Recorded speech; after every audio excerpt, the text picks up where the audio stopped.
அனைவருக்கும் அன்பின் வாழ்த்துக்கள். ஒரு சின்ன பெயரை குறித்து ஒரு இன்ட்ரெஸ்டிங்கான லிட்டில் ஃபேக்ட் பார்க்கலாம். வாசிக்கலாம். மார்க் 5ஆம் அதிகாரம் 9ஆம் வசனம். அப்பொழுது அவர் அவனை நோக்கி, உன் பேர் என்னவென்று கேட்டார். அதற்கு அவன், நாங்கள் அநேகராய் இருக்கிறபடியால் என் பேர் லேகியன் என்று சொல்லி. இதே மாதிரி ஒரு வசனத்தை லூக்கா 8ஆம் அதிகாரம் 30ஆம் வசனத்துல வாசிக்கலாம். இயேசு அவனை நோக்கி, உன் பேர் என்னவென்று கேட்டார். அதற்கு அவன் லேகியோன் என்றான். அநேகம் பிசாசுகள் அவனுக்குள் புகுந்திருந்தபடியால் அந்த பேரை சொன்னான். அப்ப லேகியோன் அப்படின்றது பிசாசுகள், அநேகம் பிசாசுகள் பிடித்திருந்த ஒருவனுக்கு இட்ட பேர் லேகியோனா, இல்ல ஒரு பிசாசு, நிறைய பிசாசுகளோட கூட்டமாக இருக்கிற ஒரு பிசாசுகளுக்கு இடப்படுகிற ஒரு பெயர் லேகியோனா அப்படின்னு பார்க்கலாம். இப்ப இந்த லேகியோன் அப்படின்ற வார்த்தை ஒரு ரோம இராணுவத்துல உபயோகப்படுத்தப்பட்ட ஒரு வார்த்தை. இதை எப்படி அவங்க யூஸ் பண்ணியிருந்தாங்க, அந்த ஆர்டர் எப்படி இருக்கும் அப்படின்னு நம்ம கொஞ்சம் டீட்டெயிலாக பார்க்கலாம். ஸோ இவங்களோட ரோமனோட அவங்களோட ஆர்மி சிஸ்டம் இருக்கு இல்லைங்களா. ஸோ அவங்களோட ஆர்மி சிஸ்டம் படி 8 ஆர்மி மேன், 8 ஃபைட்டிங் மேன் அப்படின்னு சொல்லுவாங்க.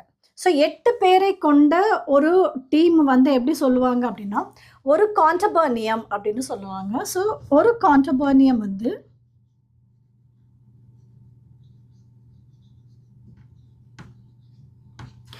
8 ஃபைட்டிங் சோல்ஜர்ஸை உள்ளடக்கியது. இதுக்கப்புறம் பார்த்தோம்னா ஒரு சென்ச்சூரியா அப்படின்னு சொல்லுவாங்க. ஸோ ஒரு சென்ச்சூரியா அப்படின்றது 10 கான்டபர்னியம் சேர்ந்தது ஒரு சென்ச்சூரியா. ஸோ 10 × 8 80 ஃபைட்டிங் மென் இருப்பாங்க அவங்களோட டீம்ல. ஸோ இதற்கு அப்புறம் இதற்கு மேல இருக்கிறவங்க கோஹட் அப்படின்னுவாங்க. ஸோ இந்த கோஹட் அப்படின்றதுல 2 வகை உண்டு. ஒன்று ஜெனரல் கோஹட்.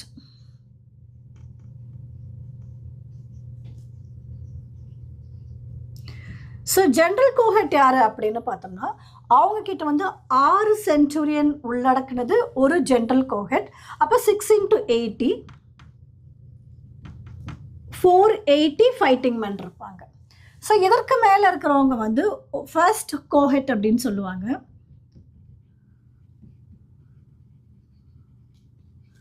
ஸோ ஃபர்ஸ்ட் கோஹெட்டில் 5 சென்ச்சுரியன்ஸ் இருப்பாங்க, 5 சென்ச்சுரியா. பட் அவங்களோட ஸ்பெஷாலிட்டி, அவங்க ஏன் ஃபர்ஸ்ட் கோஹெட் அப்படின்னா இவங்க வெல் எக்ஸ்பீரியன்ஸ்டு பீப்புள். அவங்க வீரத்திலும் சண்டை போட்டு அவங்களுடைய வீரத்தை நிரூபித்ததுனாலும், அப்புறம் அவங்க ரொம்ப நாலேஜபிள் பீப்புளாக இருப்பாங்க, அப்புறம் எல்லாம் லீடர்ஸாக இருப்பாங்க. ஸோ இவங்க எல்லாருமே தான் ஃபர்ஸ்ட் கோஹெட். இவங்க 5 சென்ச்சுரியா சேர்ந்தது ஃபர்ஸ்ட் கோஹெட். ஆனால் அவங்களோட டீம் மெம்பர்ஸ் டபுளாக இருப்பாங்க. அதாவது 80க்கு பதிலாக 160 இருப்பாங்க. ஸோ 5 × 160 இது நமக்கு 800 ஃபைட்டிங் மென்னை உள்ளடக்கின ஒரு டீம் தான் ஃபர்ஸ்ட் கோஹெட். ஸோ இவங்களுக்கும் மேலே இருக்கிறவங்க 1 லீஜன். ஸோ இந்த 1 லீஜன் யார் அப்படின்னு பார்த்தோம்னா இவங்களும் 2ஆக பிரிக்கப்பட்டிருப்பார்கள். அதாவது 9+1 9 ஜெனரல் கோஹெட்டும் ஒரு ஃபர்ஸ்ட் கோஹெட்டும் உள்ளடக்கினவர்கள் தான் 1 லீஜன். அப்போ 1 லீஜன் அப்படின்னு போகும்போது 9 × 480 4320 ப்ளஸ் ஒரு ஃபர்ஸ்ட் கோஹெட், இது 800. ஸோ டோட்டலாக பார்த்தோம்னா 5120.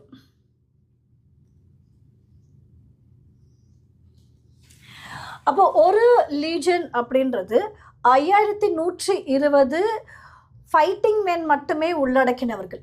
இப்போ இதுக்கு மேலே இன்னும் யாரெல்லாம் இருப்பாங்க அப்படின்னு பார்த்தோம்னா இதுக்கு மேலே இவங்களுக்கு ஹெல்ப் பண்ணுறதுக்கு நிறைய ஹெல்ப்பர்ஸ் இருப்பாங்க. ஃபார் எக்ஸாம்பிள் இங்கே கான்டபர்னியம் அப்படின்னு பார்த்தோம் இல்லைங்களா. ஸோ கான்டபர்னியம் அப்படின்றது 8 பேர் ஒரு டென்ட்டில் தங்கியிருப்பாங்க. ஸோ இந்த டென்ட் மேக்கர்ஸ், இல்லை இவங்களுக்கு டாக்டர்ஸ் வேணும், இன்னும் இவங்களுக்கு ஆஃபீஸர்ஸ்லாம் இருப்பாங்க. ஸோ இவங்க எல்லாரையுமே சேர்த்து சொல்கிற நம்பர் இன்னும் அதிகமாக இருக்கும். நம்ம அதுக்கு முன்னாடி இந்த ஒரு சென்ச்சுரியாவும் பார்த்துக்கலாம். நாம் இந்த வார்த்தையை புதிய ஏற்பாட்டில் நிறைய இடங்களில் வாசிக்க முடியும். அதாவது 100க்கு அதிபதி அப்படின்னு பார்க்கலாம். ஜென்ரலாக 100க்கு அதிபதி அப்படின்னும் போது 100 பேருக்கு ஒரு லீடர் இருக்கிறவர் தான் வந்து 100க்கு அதிபதி அப்படின்னு நமக்கு ஒரு எண்ணம் இருந்தது. ஆனால் அது 80 ஃபைட்டிங் சோல்ஜர்ஸையும் இதுக்கு மேலே ஒரு +20 டென்ட் மேக்கர்ஸ், அப்புறம் அவங்களுக்கு ஃபுட் கொண்டு வர்றதுக்கு டாக்டர்ஸ், இந்த மாதிரி ஆட்கள் எல்லாம் இருக்காங்க இல்லைங்களா, இவங்களையெல்லாம் சேர்த்து தான் வந்து மொத்தம் 100. அதனால தான் அவங்க வந்து 100க்கு அதிபதி, அதாவது ஒரு சென்ச்சூரியன் அப்படின்னு சொல்லிட்டு அழைக்கப்பட்டார்கள். அப்போ இவங்கள மாதிரி இன்னும் எல்லாரையுமே ஆட் பண்ணணும், ஆஃபீஸர்ஸ் எல்லாம் ஆட் பண்ணோம்னா ஒரு லீஜன் அப்படின்றது வந்து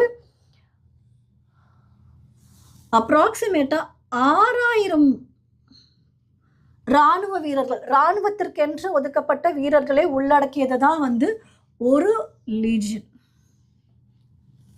இப்போ இந்த லீஜன், இந்த லேகியோன் அப்படின்ற வார்த்தை அப்படின்னும் போது ஒரு அப்ராக்சிமேட்டாக 6000 பேரை உள்ளடக்கியது அப்படின்னு தெரிஞ்சுக்கிட்டோம். இதே வார்த்தையை, இந்த லேகியோன் அப்படின்ற இந்த வார்த்தையை நமது ஆண்டவராகிய இயேசு கிறிஸ்துவும் உபயோகித்திருக்கிறார்.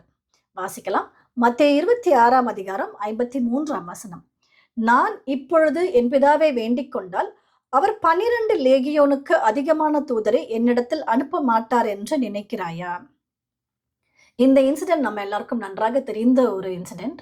இது கெத்சமனே தோட்டத்துல பேதுரு மால்கஸோட காதை வெட்டின பிறகு இயேசு சொல்றாரு, உன்னுடைய பட்டயத்தை உரையிலே போடு, இப்போ என்ன ப்ரொடெக்ட் பண்றதுக்கு நான் என் பிதாவை வேண்டிக் கொண்டால் அவர் 12 லேகியோனுக்கும் அதிகமான தூதரை என்னிடத்தில் அனுப்ப மாட்டார் என்று நினைக்கிறாயா?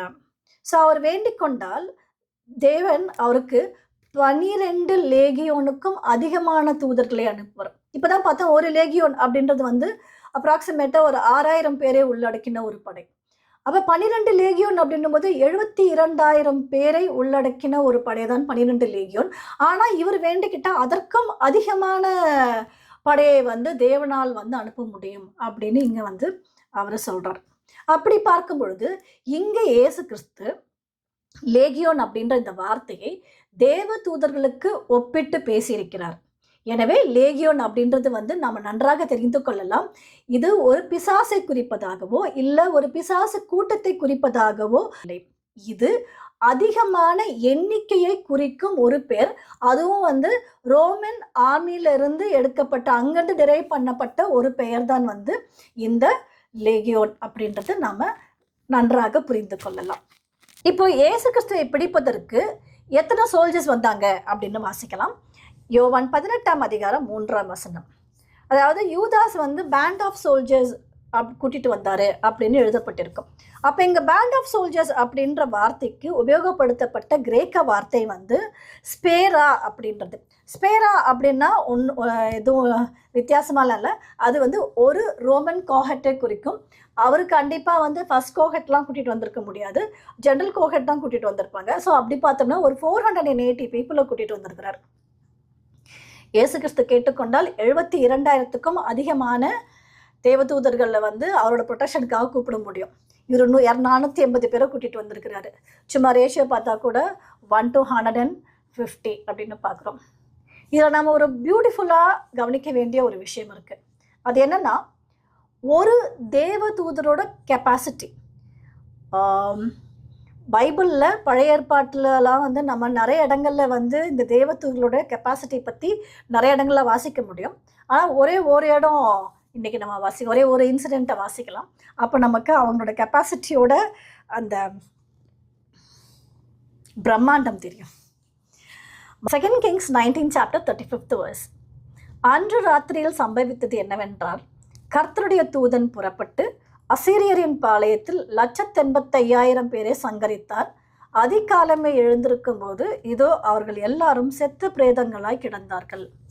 இது கிங் எசேக்கியா பீரியடில் நடக்கிற ஒரு இன்சிடென்ட்டு. இப்போ ஏசாயா தீர்க்கதரிசி வாழ்ந்து கொண்டிருந்தார். ஸோ இப்போ இதையே வந்து ஏசாயாவும் தன்னுடைய புத்தகத்தில் வந்து ஏசாயா 37ஆம் அதிகாரம் 36ஆம் வசனத்தில், அப்பொழுது கர்த்தருடைய தூதன் புறப்பட்டு அசீரியரின் பாளையத்தில் 185,000 பேரை சங்கரித்தான்.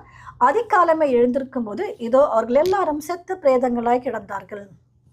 அப்போ ஒரு தூதன் ஒரு வார்க்கு போயிட்டு ஒரு சண்டை நடக்கக்கூடிய ஒரு இடத்துல போயிட்டு அவர் எத்தனை பேரை வந்து சங்கரித்திருக்கிறார் அப்படின்னு பார்த்தோம்னா 1,85,000 பேரை சங்கரிக்கக்கூடிய கெப்பாசிட்டி படைத்தவர்கள் ஒரு தூதர் அப்படின்னு நம்ம தெரிஞ்சுக்கலாம். அப்போ இவர் எவ்வளோ பேரை கூப்பிடுறாரோ, அவர் நினைத்தால், அவர் அவங்க அப்பாட்ட கேட்டால், அவங்க அப்பா ஒரு ஒரு நம்ம சொல்கிற ஒரு சொடக்கு போடுற நேரத்தில் அவரால் இவ்வளோ பேர் அனுப்ப முடியும். இப்போ இயேசு கிறிஸ்து என்ன செய்தார்? இது கெத்சமனே தோட்டத்தில், அதாவது அவர் தன்னை மரணத்திற்கு ஒப்பு கொடுக்கும் சில மணி நேரங்களுக்கு முன்னதாக நடந்த இன்சிடென்ட்ஸ் தான் இதெல்லாம். இந்த டைமில் அவர் நினைத்திருந்தால், அவர் வேண்டிக் கொண்டிருந்தால், அவரால் இந்த சுச்சுவேஷன்லேருந்து வெளியில் வந்திருக்க முடியும், இல்லை இந்த சுச்சுவேஷனை தவிர்த்திருக்கவும் முடியும். ஆனால் அவர் அதெல்லாம் எதுவும் செய்யலை. அதற்கு மாறாக எந்தவித வல்லமையையும் எந்தவித பவரையும் யூஸ் பண்ணாமல், உபயோகிக்காமல், அவர் தன்னுடைய பிதாவின் சித்தத்தை நிறைவேற்றுவது ஒன்றையே தன்னுடைய நோக்கமாக கொண்டிருந்தார். அதே போல பிதாவிற்கு கீழ்ப்படிந்திருந்து பிதாவின் சித்தத்தை எந்தவித வல்லமையையும் உபயோகிக்காமல் அவர் நிறைவேற்றி முடித்தார். அப்படின்றது தான் இன்னையோட லிட்டில் ஃபேக்ட்.